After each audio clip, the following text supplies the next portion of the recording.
भारतमा कक्रोच जनता पार्टीको नेतृत्वमा आन्दोलन निकै चर्किएको छ। यो आन्दोलन नेपालमा गत भदौ 23 र 24 को जस्तै त हुने होइन भनेर पनि चर्चा छ। प्रदर्शनमा सहभागी कतिपयले यस्तै भनिरहेका छन्। आन्दोलन चर्किरहँदा प्रहरीले उति नै बल प्रयोग गरिरहेको छ। प्रहरीले लाठी र बन्दुक पड्काउँदा पनि आन्दोलन मत्थर हुनुको सट्टा झन चर्किँदैछ। त्यसो भए के हो भारतमा चर्किएको आन्दोलन? आउनुहोस् चर्चा गरौँ। भारतको राष्ट्रिय स्तरको चिकित्सा शिक्षा प्रवेश परीक्षा एनईईटीमा भएको धाँधली र प्रश्नपत्र लिक प्रकरणपछि देशका लाखौं विद्यार्थी तथा युवाहरू सडकमा उत्रिएका हुन्। सर्वोच्च अदालतका मुख्य न्यायाधीशले बेरोजगार युवा तथा प्रदर्शनकारीलाई व्यङ्ग्य गर्दै कक्रोच भनी टिप्पणी गरेपछि सामाजिक सञ्जालबाट कक्रोच जनता पार्टी सीजेपी नामको प्रतीकात्मक र व्यङ्ग्यात्मक युवा आन्दोलन जन्मिएको थियो। यही समूहले हाल भारतभरका विद्यार्थी तथा युवाहरूलाई एकजुट बनाएर प्रदर्शन गरिरहेको छ।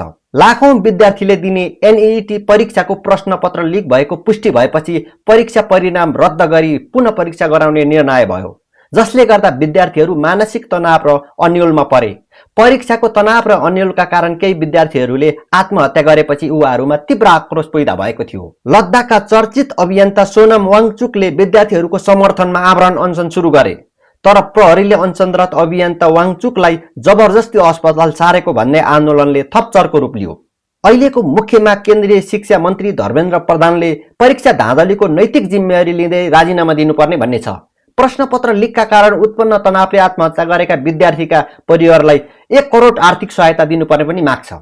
दिल्लीको जन्तर मन्तरमा हजारौं विद्यार्थीहरू भेला भई संसद भवनतर्फ अघि बढ्न खोज्दा प्रहरी र प्रदर्शनकारीबीच सोमबार निकै ठूलो दोहोरो झडप भयो। प्रहरीले प्रदर्शनकारीलाई रोक्न ब्यारिकेड, लाठीचार्ज र अश्रु ग्यास प्रहार गरेको छ, जसमा कयौं विद्यार्थी तथा सुरक्षाकर्मी घाइते भए।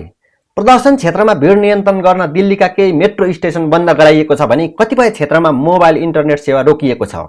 युवाहरूको जारी आन्दोलनमा राहुल गान्धीको नेतृत्वमा कांग्रेस सांसदहरू पनि सडकमा उत्रिएका छन्।